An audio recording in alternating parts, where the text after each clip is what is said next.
can Arsenal reach only a second-ever Champions League final? So far in the knockout phase, the Gunners have ousted Bayer Leverkusen and Sporting CP, but the difficulty level will certainly increase with Atletico Madrid up next in the semi-finals. Los Colchoneros' preparations for this tie have been somewhat different to those of Arteta's team.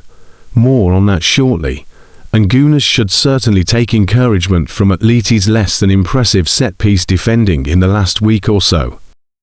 Across Atleti's last 3 matches, they have conceded 7 goals, of which 5 have come from set pieces and 3 have been headers. Considering Arsenal broke the all-time Premier League record for most corner goals in a single season against Newcastle on Saturday, 17 and counting, that has to be encouraging. Well, every game is must-win for Arsenal in the Premier League title race right now. The complete opposite is true for Atletico Madrid, making their recent weeks look rather different. Los Rojiblancos are 4th in La Liga, 10 points clear of Real Betis in 5th, but a whopping 25 points adrift runaway leaders Barcelona, the side they've ousted in both the Champions League and Copa del Rey. As a result, Diego Simeone deployed heavily rotated Zis for recent away games against Sevilla and Elche, losing both at the hands of relegation-threatened teams. This formed part of a 4-game losing streak, also beaten by Real Madrid at the Bernabeu, and when Barcelona visited the Metropolitano, equaling their longest sequence since Simeone's arrival 15 years ago. However, there was a reason behind this. Simeone has been prioritizing cup competitions, with his side having reached a first Copa del Rey final in 13 years.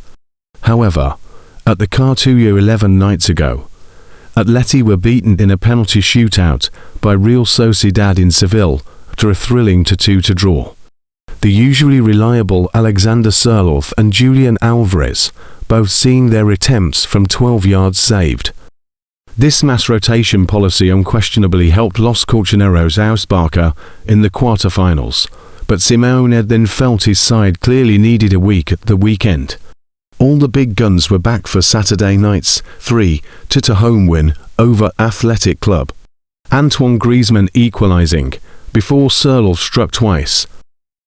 Nevertheless, Atleti are far from watertight at the back, having conceded at least twice in 8 of their last 9 games, also shipping 9 set-piece goals in La Liga this season. Only Celta, Valencia, Levante, Oviedo and Real Sociedad have let in more. So, is this a weakness Arsenal can exploit? While so much of the focus is on the Premier League title race, Arsenal really do need to seize this Champions League opportunity with both hands. The Gunners' reward for topping the league phase is a simpler path to Budapest than most. Mikel Arteta's team have so far taken care of Bayer Leverkusen and Sporting CP in the knockout stages, thereby reaching only the 4th Champions League semi-final of the club's entire history. Next up, after their own victories over Spurs and Barcelona, is Atletico Madrid. Whoever prevails will be massive underdogs at the Puskas Arena on the 30th of May, considering how strong both Bayern Munich and Paris Saint-Germain look right now. Nevertheless, both will be desperate to be there, considering, arguably, these are the 2 biggest clubs to have never been crowned European champions. Only 7 clubs have featured in more than 170 European Cup or Champions League matches without ever winning the competition. Arsenal are second because of course they are on this all-time list, behind 3-time semi-finalists Dynamo Kiev. Alongside the Gunners, the only other team on this list to have reached the final are Atletico Madrid. Only Stade de Reims 1956 and 1959 and Valencia 2000 and 2001 have featured into European Cup finals without ever getting their hands on the trophy. The unwanted record of 3 is held by Los Colchoneros, defeated in a replay by Bayern Munich in 1974, before losing to fierce rivals Real Madrid in the 2014 and 2016 finals, both times in unfathomably heartbreaking fashion. Thus, both Arsenal and Atleti will be desperate to write some new club history in Budapest next month. Speaking of this, changing the entire fabric of a club is exactly what Diego Simeone has done, potentially showcasing a blueprint for Arteta to follow in North London. Before Simeone arrived, Atleti as a club were going nowhere.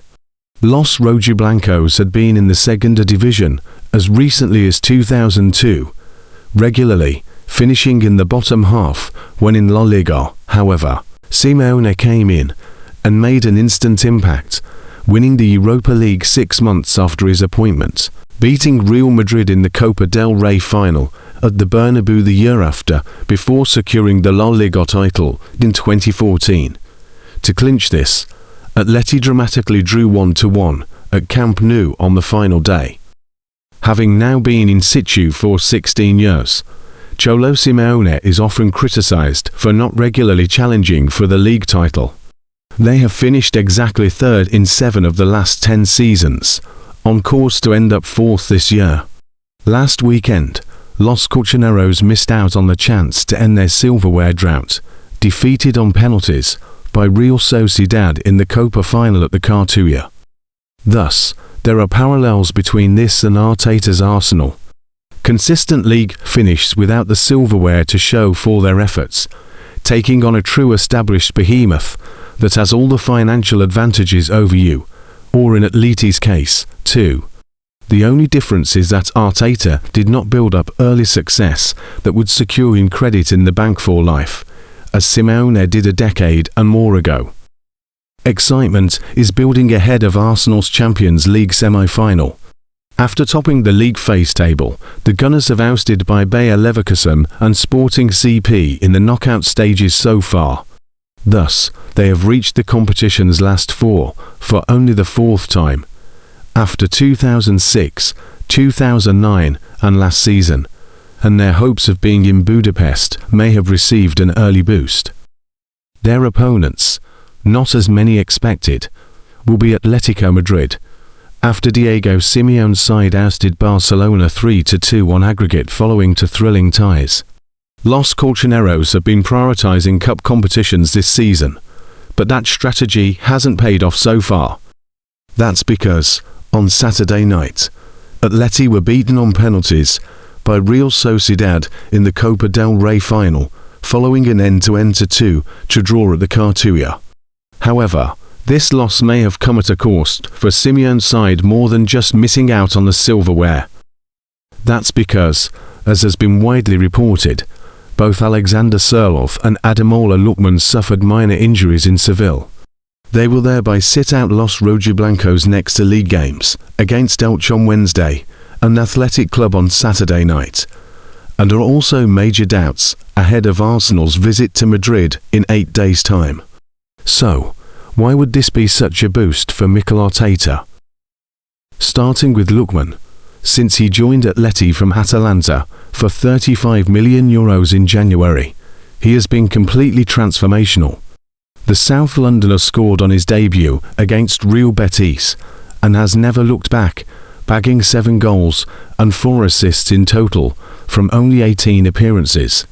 This includes the aggregate winner to oust Barcelona from the Champions League last Tuesday.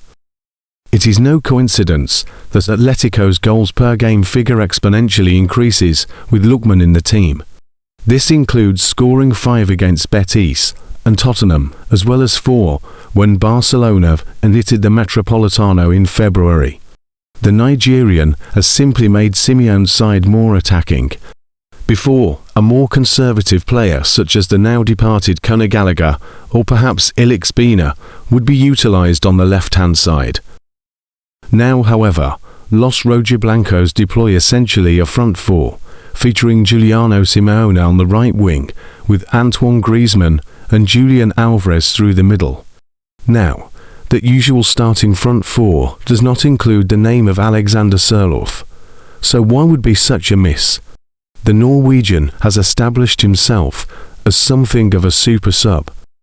Since the start of last season, Sørloth has scored 41 goals across all competitions, doing so in just 4,800 minutes on the pitch, thereby averaging a goal are a 117 minutes.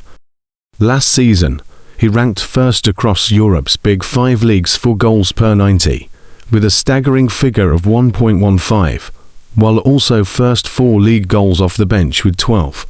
This season, of his 17 goals, 6 have come in the Champions League, including a hat-trick against Club Brugge and last week's late clincher off the bench at Camp Nou. Not having Sørloth, even if Alvarez and Griezmann are the starting centre-forward pairing, is a major blow for Simeone, especially considering Lookman's absence too. On the flip side, Martinodegaard returned for Arsenal at the weekend, while there is hope that Bukayosaka could be back soon too. So is it advantage the Gunners ahead of this semi-final showdown?